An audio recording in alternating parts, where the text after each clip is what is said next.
representatives of international organizations, Chief Director officials of the Ministry of Foreign Affairs, Kofi Ochredakon, Presidential Advisor on Diaspora Affairs, distinguished traditional leaders from all over Ghana, Mr. Stephen Isaac, Chairperson of the Genocide, Apology and Reparations Technical Committee of Namibia, Mr.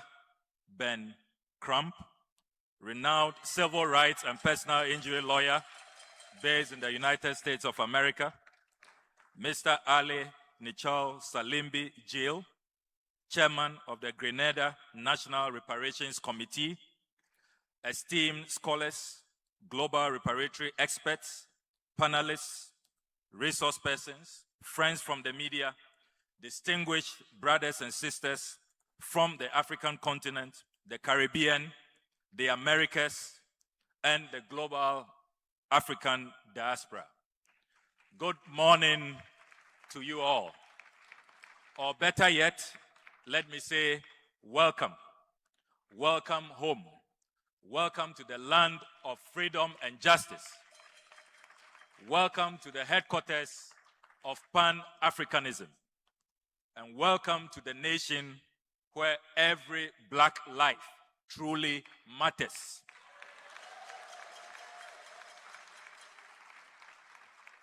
It is an honor for me to welcome you all to the Diaspora Summit 2025, which is being held under the distinguished leadership of the President of the Republic of Ghana and African Union's champion for reparations, His Excellency John Dramani Mahama.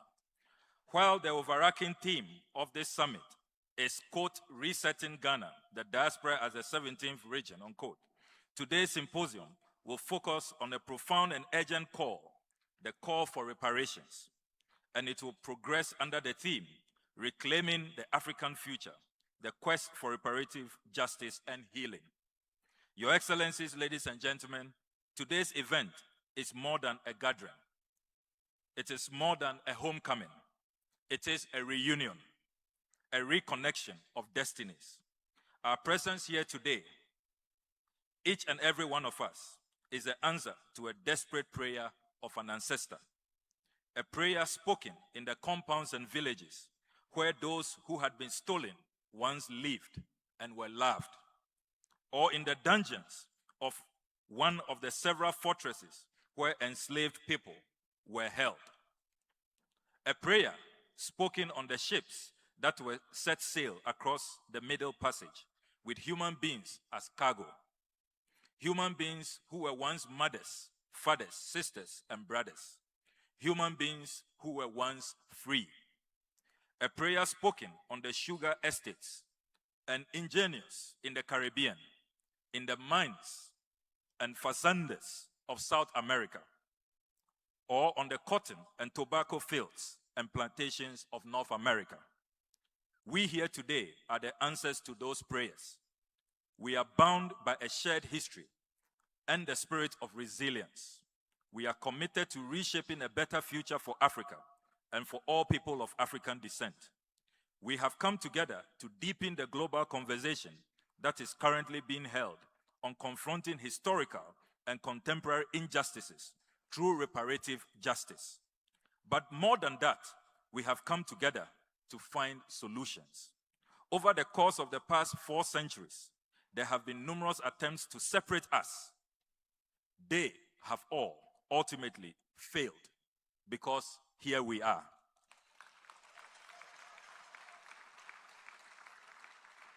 This is the reason Ghana considers the diaspora our 17th region. This is also why we have been pursuing a foreign policy of unwavering and unadulterated solidarity. We are always proud to lend a helping hand through humanitarian efforts to bring relief and succor to our friends in need. Ghana ranks 7th in the world and 2nd in Africa in the number of troops it lends the United Nations for its peacekeeping missions. This year, under the guidance of President John Dramani Mahama, we were delighted to be able to expand our humanitarian efforts and extend support to Palestine, to Sudan, to Cuba, and to Jamaica.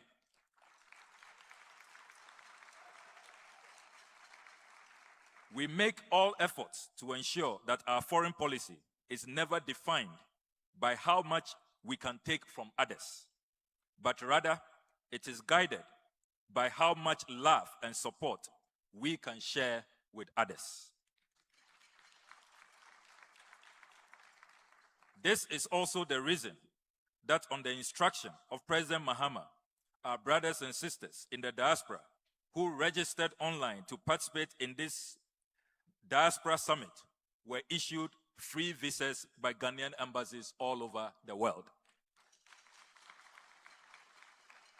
Excellencies, distinguished comrades, brothers and sisters, it has been exactly 80 years since the seminal 5th Pan-African Congress convened in Manchester by Ghana's founder, the Osagefo Dr. Kwame Nkrumah.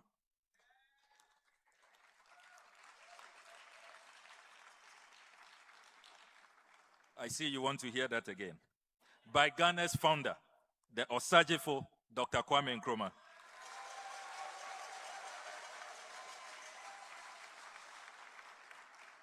Along with Jomo Kenyatta, Hastings Banda, Jacques Garvey, W.E.B. Du Bois, George Padmore, C.L.R. James, Obafemi Awolowo, Peter Abrahams, Ras McConnell, and others. It was at that Congress that the first defining sparks for the anti-colonial movement were ignited. Fortuitously, a significant number of these gentlemen then moved to Ghana to carry out the hard work and struggle needed to defeat colonialism. 80 years on, we should allow that example and the ensuing success that was experienced to inspire us on our noble journey of reparatory justice.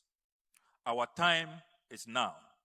Let history record that this summit marked the moment when we moved beyond rhetoric to coordinated action, and when we unreservedly demanded justice for the greatest sin against humanity.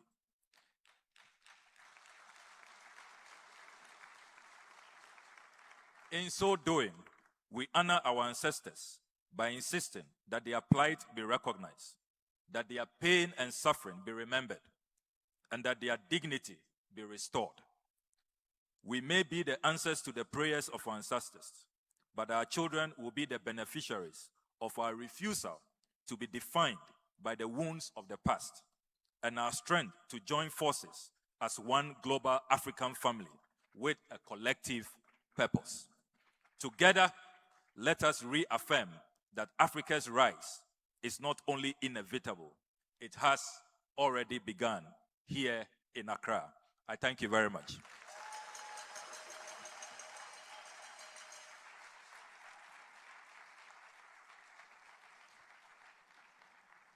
Thank you so much, Honorable Minister. And in the spirit of celebration, may I also have a powerful round of applause for all the women who are sitting here today. Ghana is also home to where women are increasingly being prioritized. And I am so glad that my Honorable Minister of Tourism here has also just been mentioned and announced as the AU Chairperson for Youth, Sport and Culture. Honorable Jifa Gomashi, we celebrate you.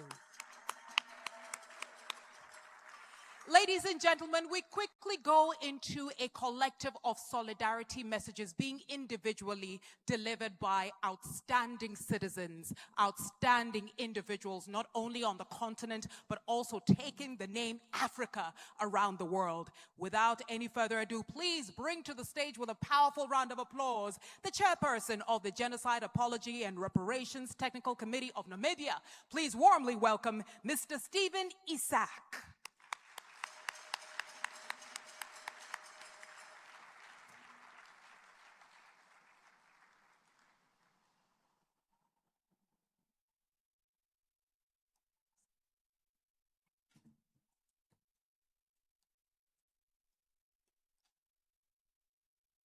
In the southern parts of Africa, we would have said, Wosa, Africa, Wosa. Rise, meaning not you. Rise, Africa. That is what we would have said. Greetings.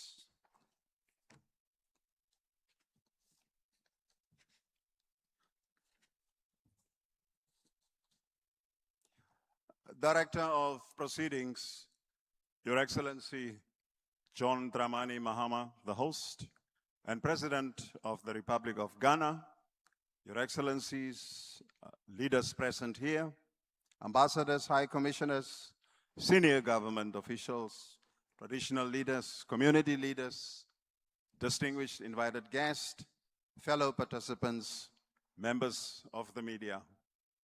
Good morning to you all.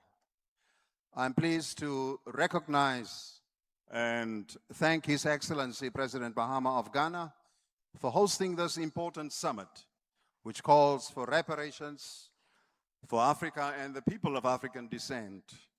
I would also like to thank all leaders present here and the people of the great nation of Ghana for their warm welcome and hospitality. I am today standing in for Her Excellency Dr. Netimbo Nandi Ndaitwah, President of the Republic of Namibia, who was looking forward to be present here today in person, but could not due to equally important commitments at home. Her Excellency the President extends her good wishes to His Excellency President Mahama, the people of Ghana, and all participants, and wish us successful deliberations during and beyond this summit. Allow me to begin by paying homage to this great country of Ghana, which has over the years been involved in the continental initiative for reparations for Africa and the people of African descent. The legacy of colonialism, apartheid, and systemic injustices that Africa went through centuries cannot easily be corrected. Neither can the impact of decades-long injustices be easily reversed. The continent continues to suffer from the lasting impact of colonialism, which exploited our economies, resources, altered our cultures, traditions, norms, and values. Namibia is in full support of this summit and its stated objectives and expected outcomes. We would like to add our voice to the clarion call for continental unity in engaging former colonizers for just reparations to Africa and to people of African descent the world over. I am pleased to share with you that in recognition of the significant role and contribution of the diaspora towards national development, that in early 2021, the government of the Republic of Namibia, through a cabinet decision, directed the initiation of the process towards the development of a national policy on the Namibian diaspora.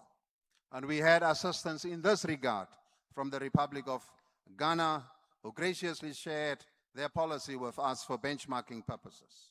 A technical committee was subsequently established within the Ministry of International Relations and Cooperation to implement the cabinet decision. Thereafter, several consultative meetings took place with key Namibian stakeholders, including the Namibian diaspora. Opinions and ideas shared during these meetings significantly contributed to the development of the draft national policy that is in hand. In terms of our history and the context of where we are today, between 1904 and 1909, German colonial troops committed genocide in Namibia, the then called German Southwest Africa, which is today Namibia. It resulted in the indiscriminate killing of thousands of Herero and Nama people. Following the unanimous adoption of the National Assembly resolutions, two of them, in 26 October 2006, the government of the Republic of Namibia was mandated to seek dialogue and reparations from Germany for the genocide committed against those affected communities. Through negotiations, the government and Germany today initialed a joint declaration in May 2021, which reflected a lot of compromise. Germany acknowledged genocide, yes. They offered to render an apology, yes. And they committed to a quantum of over 1.1 billion euros for atonement, I beg your pardon. The tabling of the joint declaration in the National Assembly was followed by extensive debate in the House and in the public domain. Members of Parliament raised concerns over German resistance towards the actual reparations,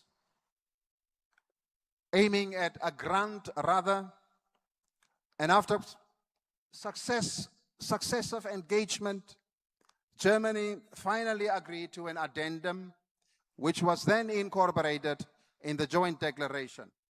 Speaking to the gains that we have made through the over 10 years negotiations, I can confirm today that 2 distinct programs will be running once the joint declaration and the concomitant agreements are signed.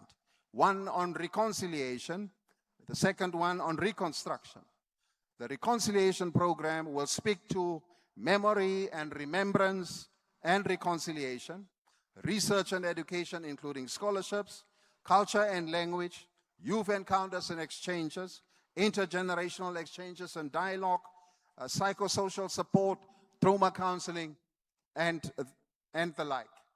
The reconstruction program will focus on infrastructural development and related developmental programs.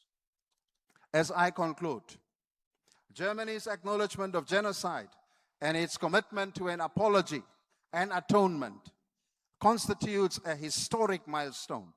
However, Namibia continues to insist that reparations must carry both symbolic and material weight beyond development assistance.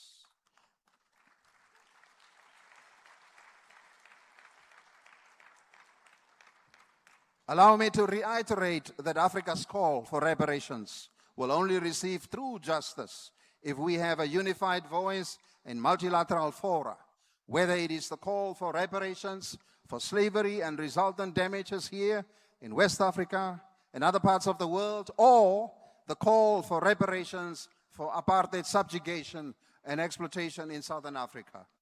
Namibia stands ready to share our experiences and benchmark our negotiation process in the spirit of solidarity with you all. Thank you.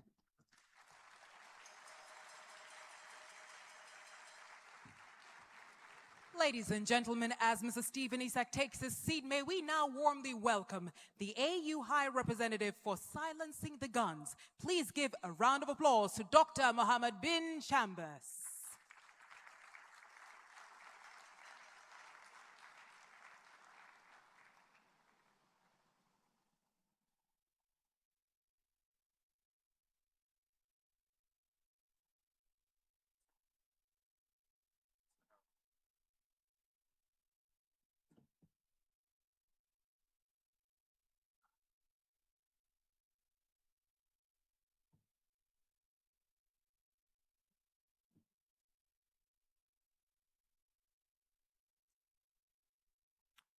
Your Excellency, John Dramani Mahama, President of the Republic of Ghana.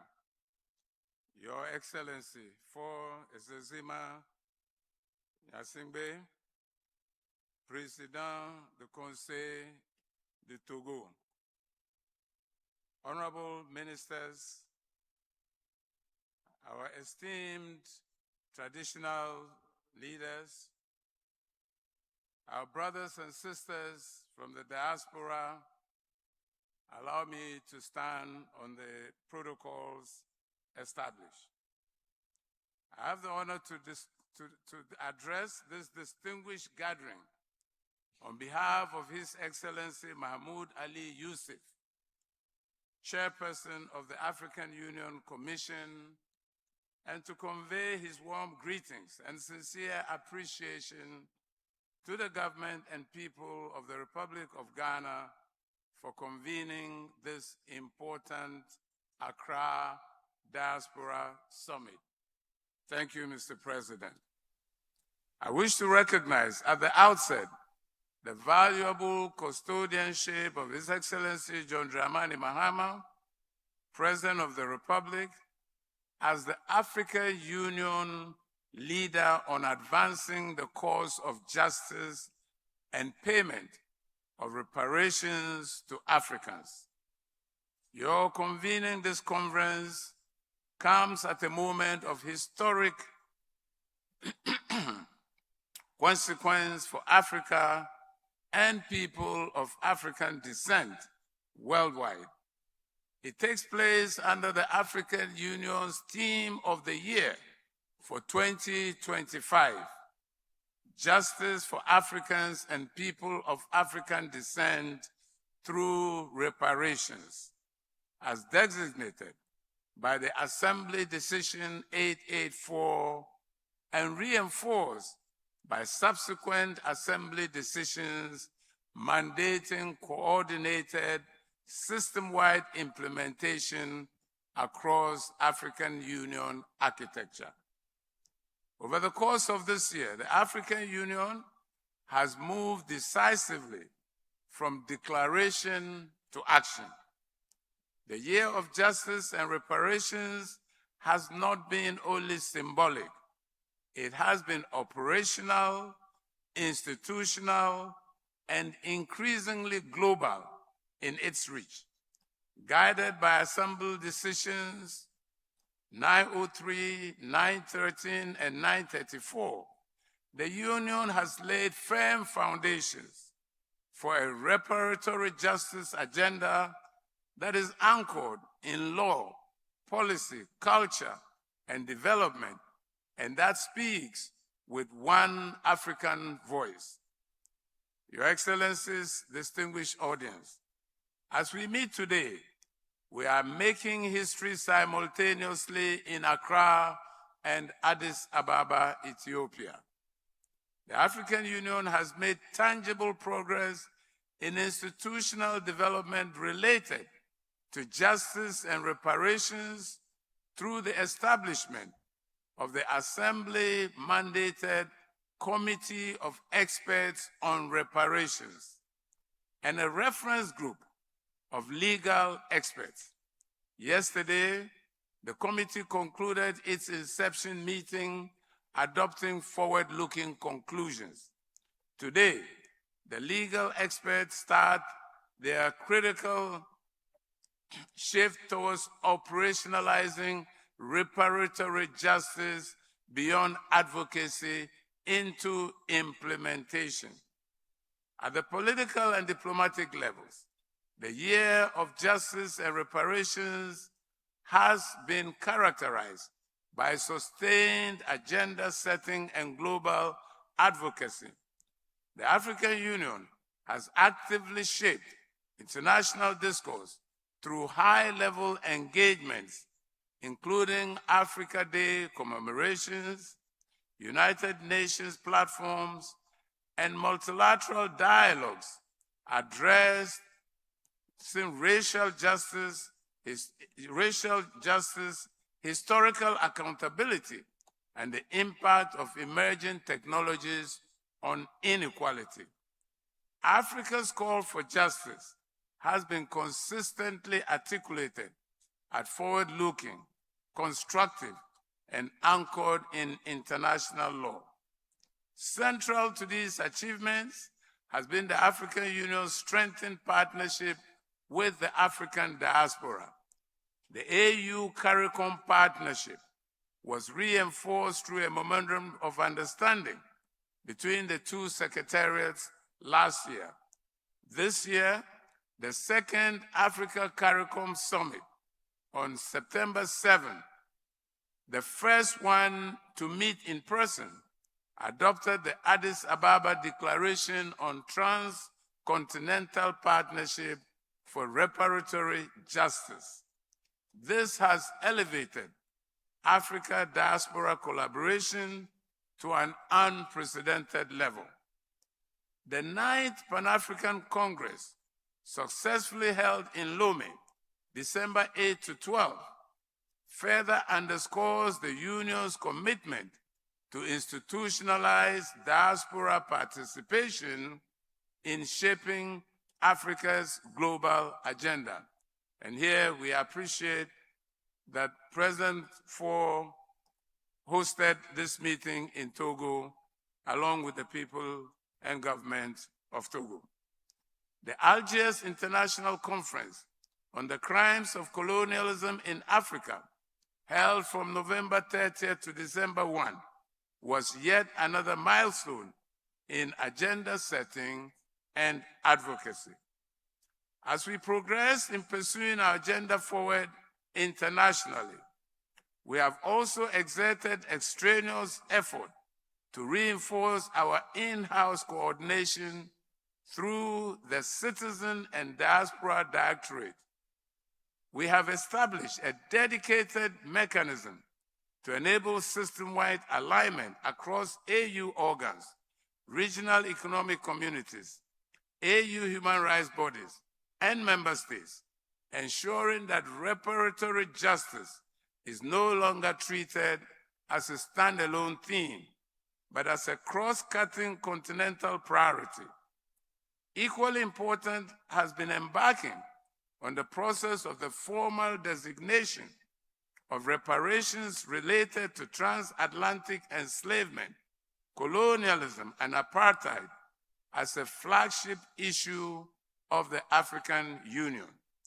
This will allow reparatory justice to be mainstreamed into the African Union's strategic planning processes, including the final review of the AU Commission's Strategic Plan 2024-2028 and the upcoming 2027 budget cycle.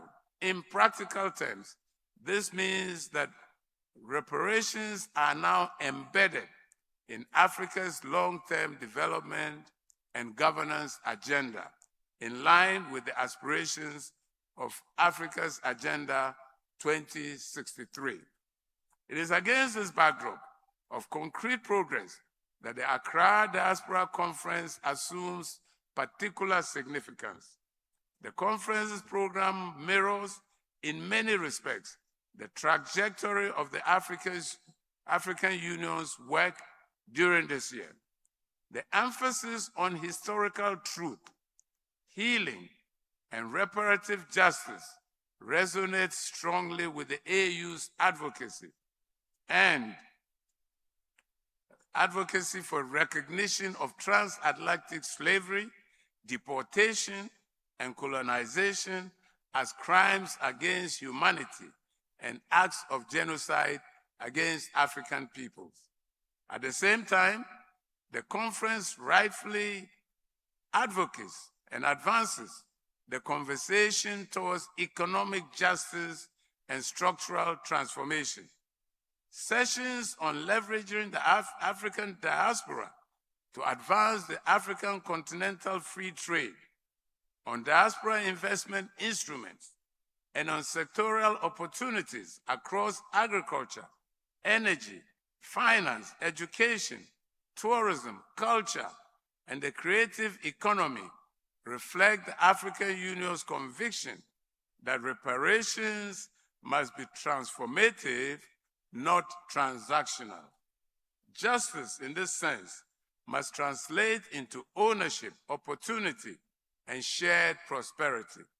I recall here that we organized earlier this month in Djibouti a workshop on transcontinental comparative review for Africa diaspora and migrant communities, which aimed at the economic and socio-logical mapping reinforced by evidence and data, which are necessary for more effective engagement between the continent and its diaspora. The African Union also warmly welcomes the conference's focus on youth, innovation, and digital economy. The Commission continues to engage youth in consultations and youth-led dialogues on reparatory justice, one of which was held in Accra in July this year as part of the 13th High-Level Dialogue on Human Rights, Democracy, and Governance. These efforts affirm a central principle of the AU's approach that reparative justice must be intergenerational, equipping Africa's youth and diaspora youth with the tools, skills, and digital capacities to shape the future they inherit. Mr. President, Excellencies, distinguished ladies and gentlemen, the achievements of this year demonstrate that Africa is no longer merely asking for justice. Africa is organizing for justice. Through institutional reform, strategic partnerships, and coordinated advocacy, the African Union has laid the groundwork for a sustained and credible reparations agenda. We will continue to address the remaining tasks, particularly in institutional capacity, financing, and national-level implementation. Addressing these gaps will require sustained political leadership, deeper member state engagement, and continued partnership with the diaspora. In this regard, the Accra Diaspora Conference is not an isolated event. It is critical building block, a very critical building block at that, in a continental and global process.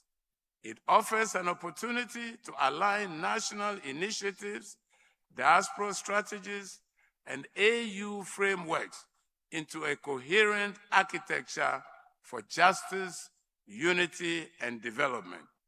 On behalf of the chairperson of the African Union Commission, I commend the government and the people of Ghana for its leadership, vision, and unwavering commitment to Africa diaspora unity. I encourage all participants to approach this summit with ambition and purpose so that its outcomes contribute meaningfully to advancing reparative justice, strengthening Africa diaspora bonds, and realizing the aspirations of Agenda 2063, the Africa we want. This is the message of Mahmoud, His Excellency Mahmoud, Chairperson of the African Union Commission. I wish you fruitful deliberations and a very successful summit. Thank you for your attention.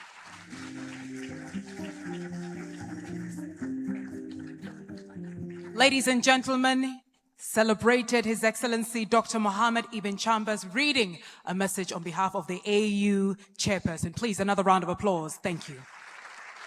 And now we continue with our solidarity messages with humility and respect. If I may kindly ask our following submissions to be up to 3 minutes, kindly, respectfully.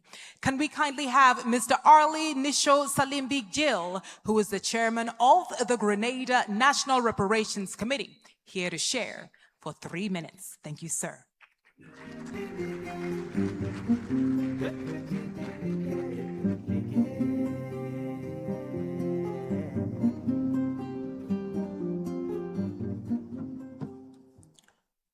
His Excellencies,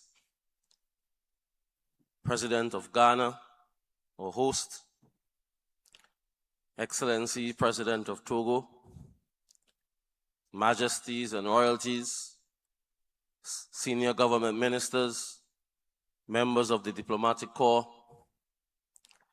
dignitaries. Africa for Africans at home and abroad. Marcus Mosiah Garvey, thereby establishing the philosophy of Pan-Africanism and global Africa. Please allow me to congratulate and express my heartfelt gratitude to the government and people of Ghana for organizing and hosting this summit.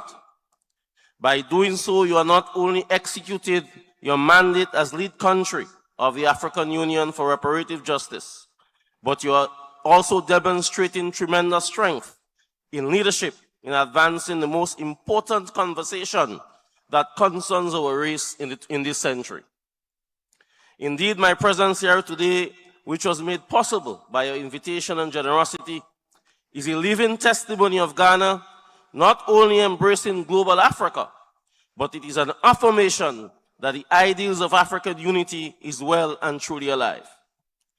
It is from this sense of unity I bring you warm and fraternal greetings from CARICOM and the CARICOM Reparations Commission. Our heart leaps with joy for the fraternal support and leadership in the struggle for reparative justice and healing that is provided here in Ghana. A tree without the knowledge of their past history, origin, and culture is like a tree without roots. It is with this knowledge that the Atlantic slave trade and chattel slavery perpetrated against our African ancestors as crimes against humanity. It is this history that before the Europeans invaded, plundered, and exploited this African space, that this land and its peoples had an advanced civilization unmatched by the Europeans who were in awe of what they saw. That the interruption and destruction of our ancestral societies, the lasting harm of underdevelopment of our societies here on the continent, in the Americas, and in the Caribbean, that needs to be repaired. And the fact that the cost of this repair must be borne by those who did it. That is why reparative justice is a must. Now let us be clear. We continue to do all we can to improve the lives of our people and develop our societies. We are not sitting idly by waiting for anyone to help us and indulging ourselves in self-pity. We are a proud and dignified people. However, because we aspire to look after ourselves, that does not mean that the debt owed to us must not be paid.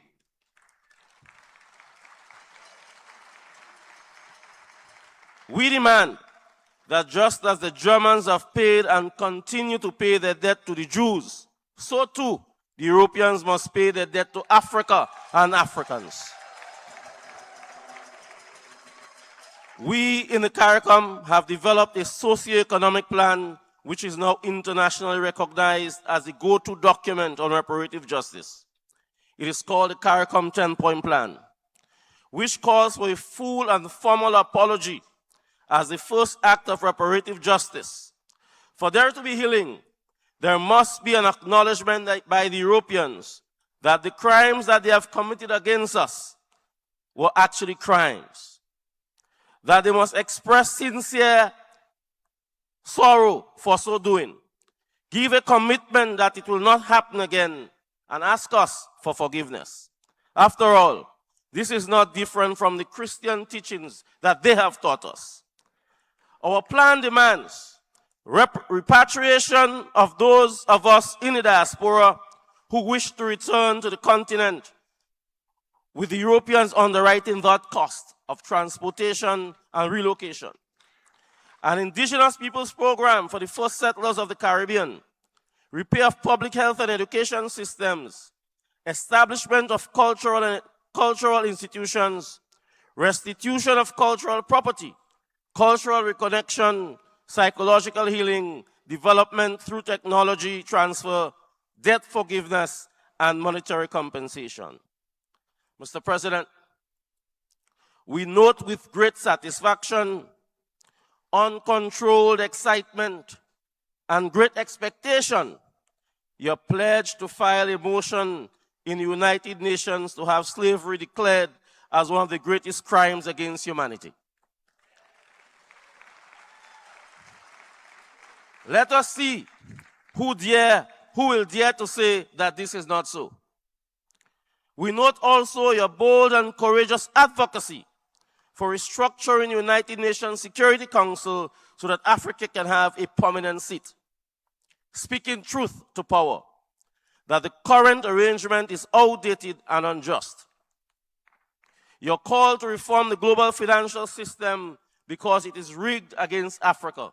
And I dare to add, it is rigged against non-white countries and peoples. These old colonial structures, Mr. President, were not only designed to keep powers in the hands of a few countries. It is fundamentally anti-black and racist.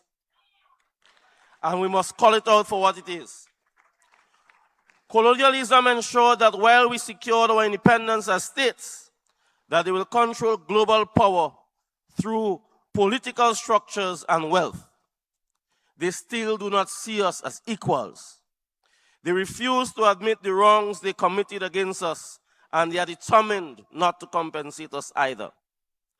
Professor Hilary Beckles, the chair of the CARICOM Reparation Commission, has insisted that Europe has a case to answer regarding its historical role, with the only remaining questions are how, where, and when the case should be answered. Mr. President, you have added your voice. Africa's call for reparative justice is no longer a whisper. It is a unified demand.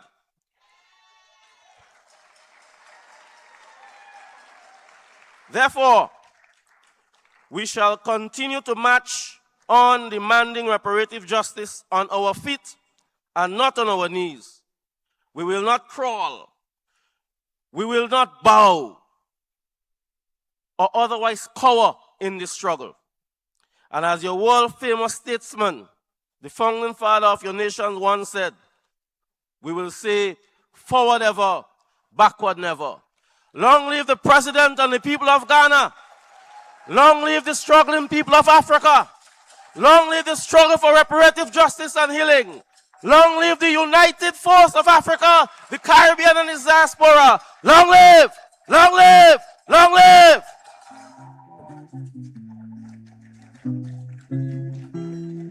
Thank you so much. Thank you very much, Mr. Jill. All right. And now we move on. May I kindly have your attention, please, please, please, please, please. Thank you, thank you, thank you. All right, ladies and gentlemen, we will have a lot of time for music and dance. Now let us get through the opening ceremony. But of course, allow me to say that in that energy, I also want to acknowledge the presence of the daughter of Osachiko, Dr. Kwame Nkrumah, Ms. Samia Nkrumah. Thank you, thank you, thank you.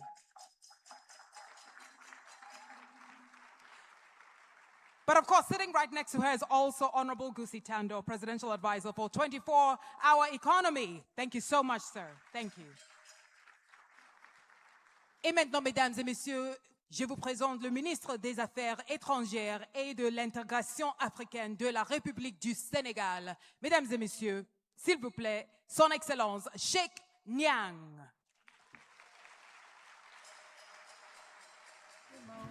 Ekolukandongo bandeko Omba makambo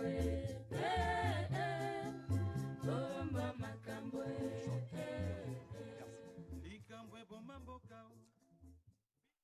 Your Excellency John Dramani Mahama, President of the Republic of Ghana, Excellence Faure Gnassingbé, Président du Conseil des ministres de la République togolaise, traditional leaders, ladies and gentlemen, all protocols observed.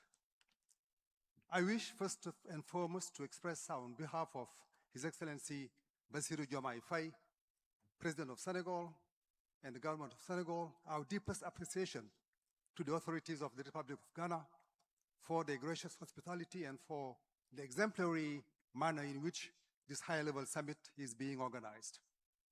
Let me also convey the sincere regrets of President Faye, who, owing to prior commitments, is unable to be present here in person at this important gathering. He nonetheless requested me that I assure his brother and friend, His Excellency John Dramani Mahama, of the paramount importance he attaches to this initiative, as well as of his unwavering support for its objectives and anticipated outcomes. Senegal warmly welcomes the convening of this strategic summit devoted to the Ghanaian diaspora, recognized as the 17th region, and rightly positioned as a cornerstone of Ghana's national reset agenda. This enlightened and forward-looking approach gives full and due recognition to the diaspora's multifaceted contributions to the advancement and prosperity of the Ghanaian nation. In this spirit, President Faye wishes to reaffirm his full and resolute support to this initiative, which he regards as a major strategic instrument for the consolidation and deepening of ties between Africa and its diaspora. Senegal therefore commends the organization of this event, which reflects an ambitious, inclusive, and forward-looking vision, and which unequivocally recognizes the diaspora as a structuring and transformative force in Africa's development trajectory. We further congratulate the Republic of Ghana for the consistency, leadership, and moral clarity it has demonstrated, notably through the Accra Proclamation of 2023, endorsed by the African Union, which now stands as a seminal reference in the institutional recognition of the African diaspora at the continental level. And we are looking forward to the chairmanship of our organization by the President of Ghana in 2027. Indeed, this initiative constitutes a critical bridge toward the realization of the objectives of the African Union, in full alignment with the continental theme of the year. I quote, "Justice for Africans and people of African descent through reparations," end quote. Senegal reaffirms its full and steadfast commitment to working in close partnership with Ghana and all relevant stakeholders so as to ensure that the diaspora emerges as a durable and central pillar in the construction of a strong, united, and sovereign Africa, profoundly connected to its global diaspora. Ghana's pioneering experience with the 17th region resonates powerfully with Senegal Vision 2050, which advocates an inclusive, structured, and strategic mobilization of the diaspora. This commitment has been institutionalized through the official recognition of the National Diaspora Day in Senegal, which is now celebrated on the 17th of December. In conclusion, allow me to underscore that the diaspora constitutes a decisive driver of African integration. It facilitates economic, cultural, and human exchanges. It plays a pivotal role in the effectiveness of implementation of the African Continental Free Trade Area. It strengthens South-South cooperation. It enables the transfer of innovation, expertise, and knowledge that are indispensable to Africa's sustainable transformation. By placing the diaspora at the very heart of our national and continental strategies, we make a difference, and we make a deliberate and resolute choice in favor of unity, justice, and a shared African future. I thank you.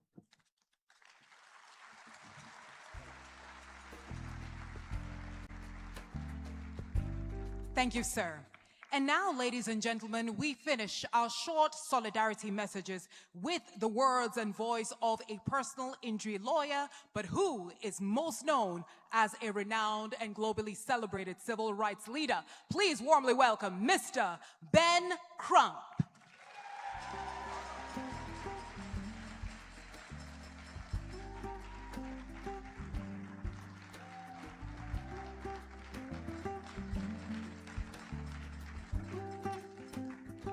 Good morning, sisters and brothers. To Your Excellency, President of the Republic of Ghana, His Excellency John Dramani Mahama, to honorable ministers of state, majesties and royalties, esteemed traditional leaders, representatives of the African Union and the United Nations, to my Ghanaian sisters and brothers, Her Excellency Dr. Erica Bennett, American businessman George and Tim, Maurice Cheatham, KOD, Natalie Jackson, Arian Simone, and Ajua Ashama, and to my brothers and sisters of the global African family.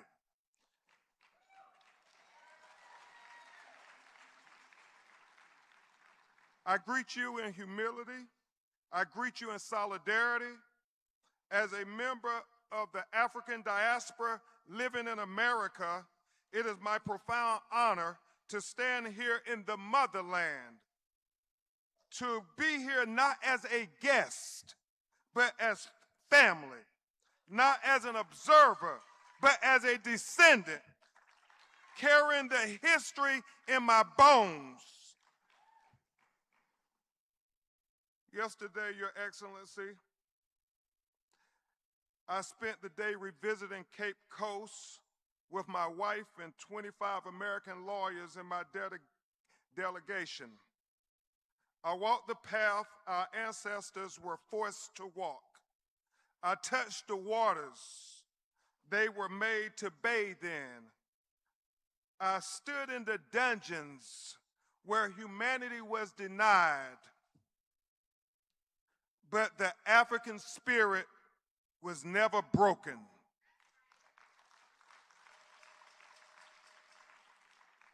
And then I stepped through the door of no return.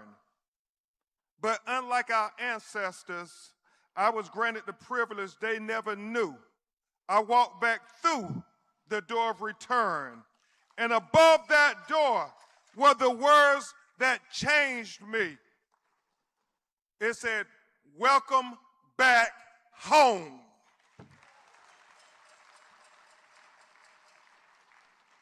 That was not symbolism, that was truth. The African diaspora did not lose Africa. We were taken from Africa, but Africa never left us. As Dr. Kwame Nkrumah reminded the world with his powerful Pan-African vision, I am not African because I was born in Africa, but because Africa was born in me.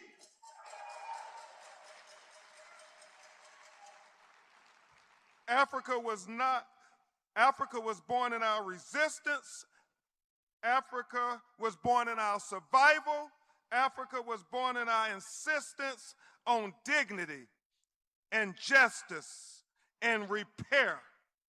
I stand before you as the civil rights lawyer who championed justice for Trayvon Martin, the 17-year-old black American in 2012 who was walking home with his hoodie and a bag of Skittles and a can of iced tea and was racially profiled and shot and killed by a neighborhood watch volunteer.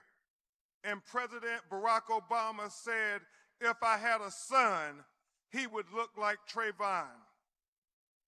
I stand before you as the civil rights lawyer who represented Breonna Taylor, our sister in Louisville, Kentucky, who the police kicked in her front door at 1 o'clock in the morning, executing a no-knock warrant, and mutilated that young princess's body with 8 bullet holes while she was practically naked in her own home.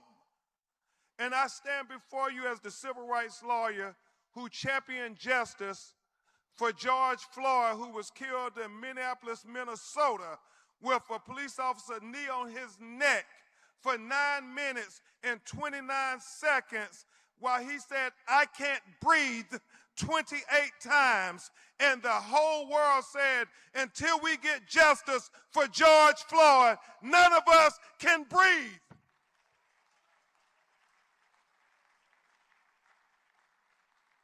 But more importantly, I stand before you as a descendant of the survivors of the transatlantic slave trade. I represent families across the diaspora who still live with the consequences of enslavement, colonialism, racial violence. For us, reparative justice is not abstract. It is a lived reality. We are one people. No one can divide us but us. No one can unite us but us. Reparative justice, just as the enemies of equality believe and are unapologetic in their white supremacist beliefs. We, as children of Africa, must be unapologetic defenders of black life, black liberty, and black humanity.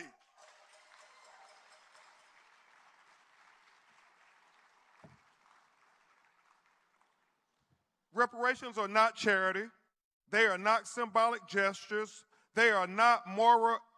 They are a moral and legal obligation owed for centuries for our stolen labor, our stolen land, our stolen resources, our stolen lives, and our stolen futures. I so humbly thank His Excellency, President John Dramani Mahama, for that historic speech in New York City at the United Nations.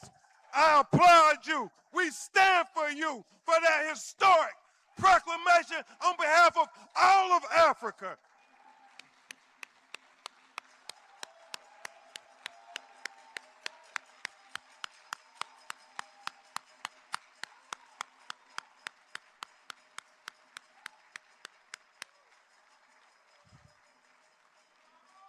Because President Mahama, your leadership has let Ghana show the world what moral leadership looks like. And we need it now today more than ever.